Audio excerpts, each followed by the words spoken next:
వనవాస కాలంలో పాండవులు అడవిలో ఓ మార్గం గుండా ప్రయాణిస్తున్నారు. మౌనంగా అడవిలో అడుగులు వేసుకుంటూ వెళ్తున్నారు. ఒక్కసారిగా ముందు దారి వెంట ఓ చిన్నారి ఏడుస్తూ కనిపించాడు. చేతిలో పొడిపడిన పుడమి ముద్ద, ముఖం మొత్తం దుమ్ముతో నిండిపోయి ఉంది. ఆ కన్నుల్లో భయం, ఆకలి, నిరాశ అన్నీ కలిసిపోయినవి. వాడిని చూసి ధర్మరాజు ఆగి అడిగాడు. ఎవ్వరా నీవు? ఎందుకే ఇక్కడ ఒంటరిగా ఉన్నావు? చిన్నారి కన్నీళ్ల మధ్య మాటలతో అన్నాడు. నన్నెవ్వరూ చూడడం లేదు అన్నయ్య. నాకు తిండి కూడా లేదు.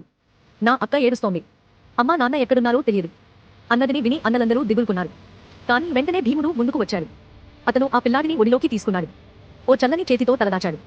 ఏం తినాలనిపిస్తోంది నాయనా అన్నాడు. చిన్నారి తలవంచి గట్టిగా శ్వాస తీసుకుని మెల్లగా అన్నాడు. పాలు తాగాలని ఉంది అన్నయ్య. అరణ్యంలో పాలు, ఆవు లేదు, ఊరు లేదు, దారి కూడా కనిపించడం లేదు. అందరూ ఆశ్చర్యంగా చూశారు. కాని భీముడి కళ్ళలో మాత్రం ఒక తీర్పు ఏర్పడింది. ఏ మాటలు చెప్పకుండా అడవి దాటి, బూడిద గుట్టలు దాటి, దూరం ఓ పల్లెటూరి దాకా వెళ్ళాడు. అక్కడ ఓ రైతుని గుడిసెలోనికి వెళ్లి పాల కోసం మొరపెట్టాడు. చివరకు ఒక మట్టి కుండలో పాలు తెచ్చి ఆ చిన్నారి ముందు పెట్టాడు. చిన్నారి కళ్ళు మెరిసిపోయాయి. చిరునవ్వు అలుముకుంది ముఖంపై. ఆ బాలుడు అన్నాడు. అన్నయ్య, నువ్వు దేవుడివే కదా? భీముడు మాటలు చెదరిపోయాడు. కాని మనసు లోపల నిగూఢంగా వెలిగిపోయింది. అతని బలం, అతని గుండె పరిమితిని మించి మానవత్వాన్ని చూపింది.